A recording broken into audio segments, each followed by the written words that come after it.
Indian premier লিগের ৩৬তম ম্যাচে আজ কলকাতা নাইট রাইডার্সের বিপক্ষে মাঠে নামে রয়্যাল চ্যালেঞ্জার্স বেঙ্গালুরু। এই ম্যাচে আউট হয়ে মেজাজ হারান বেঙ্গালুরুর তারকা ব্যাটসম্যান বিরাট কোহলি।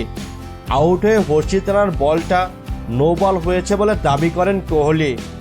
যদিও তৃতীয় আম্পায়ারের ভিন্ন মত ছিল, তিনি আউট দেন বিরাট কোহলিকে, আর তাতেই রেগে যান তিনি। আউটের সিদ্ধান্তে মাঠেই অনফিল্ড আম্পায়ারের সঙ্গে তর্কে জড়ান কোহলি। রীতিমতো ক্ষুব্ধ হন ভারতীয় তারকা। বেঙ্গালুরু অধিনায়ক ফাফ ডু প্লেসিসও দাবি করতে থাকেন হর্ষিত রানা যে বলটায় আউট হয়েছেন কোহলি সেটা কমরের ওপরে ছিল, তাই সেটি নো বল দেওয়া উচিত।